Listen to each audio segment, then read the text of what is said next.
Arung Palaka adalah Raja Bone ke-15 lahir pada hari Jumat, tanggal 15 September tahun 1634, di sebuah desa yang bernama Lamoto Mario Riwawo, Sopeng, dan meninggal di Bontoala, tanggal 6 April tahun 1696. Ayahnya bernama Lapato Bune Arung Tanah Tengah dan ibunya bernama Witenisui, yang adalah puteri Raja Bone 12. Ketika umurnya 8 tahun, Bone diperangi kerajaan Gowa dan berhasil menaklukkannya. Sejak berumur 11 tahun Arung Palaka dan keluarganya dibawa sebagai sandera ke Istana Gowa.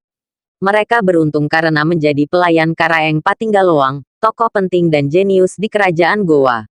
Di bawah asuhannya, Arung Palaka tumbuh menjadi pangeran yang mengesankan dalam olah otak maupun olahraga. Terlibat aktif di Istana Gowa dan berkawan dengan para pemuda Makassar, Siri. Napacae mengingatkannya selalu sebagai putra dari seorang Bugis pembuangan dan bahwa rakyatnya menderita.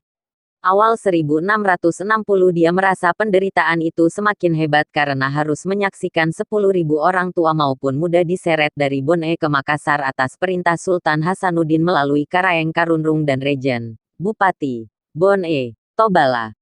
Mereka dijadikan pekerja paksa penggali kanal di sepanjang garis pertahanan pantai Makassar agar ada pemisah antara kerajaan Goa dan benteng Panakukang yang diduduki VOC. Lantaran banyak pekerja yang sakit dan melarikan diri, seluruh bangsawan Bone dan Sopeng diperintahkan keluar dari istana dan bekerja bersama rakyatnya. Ini melipat gandakan pelecehan Siri, yang sudah diderita oleh rakyat Bone dan Sopeng, karena junjungannya dipaksa melakukan pekerjaan kasar yang tidak seharusnya. Pelecehan Siri, itu menjadi derita kolektif orang Bone dan Sopeng dan menebalkan pace di antara mereka. Perlawanan pun dirancang. Arung Palaka adalah salah satu perancang perlawanan tersebut, tetapi perlawanan itu patah oleh kekuatan kerajaan Gowa yang memiliki kekuatan besar. Ketika terdesak, akhirnya tahun 1660 Arung Palaka meninggalkan Sulawesi Selatan bersama pengikutnya menuju Batavia dengan bantuan VOC. Namun dalam hatinya terpatri sumpah tidak akan berhenti mencari cara untuk kembali membuat perhitungan dan merdekakan negeri Bone.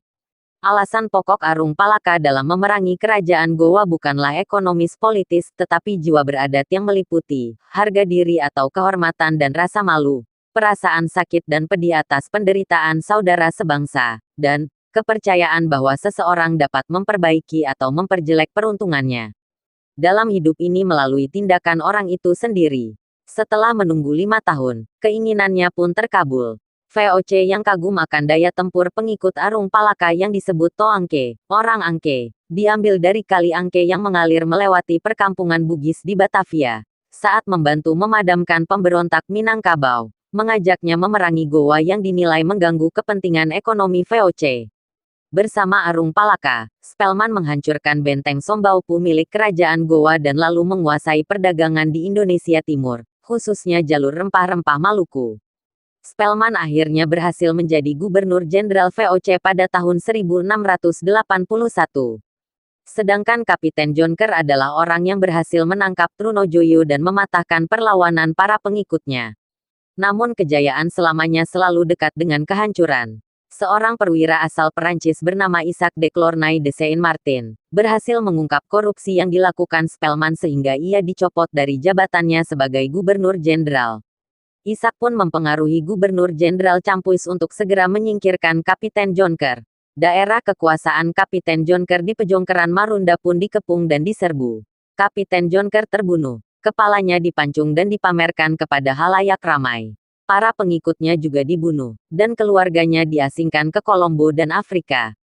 Arung Palaka menjadi pengingat bahwa baik Arung Palaka maupun Sultan Hasanuddin telah melakukan apa yang mereka pikir terbaik bagi rakyat dan wilayahnya masing-masing.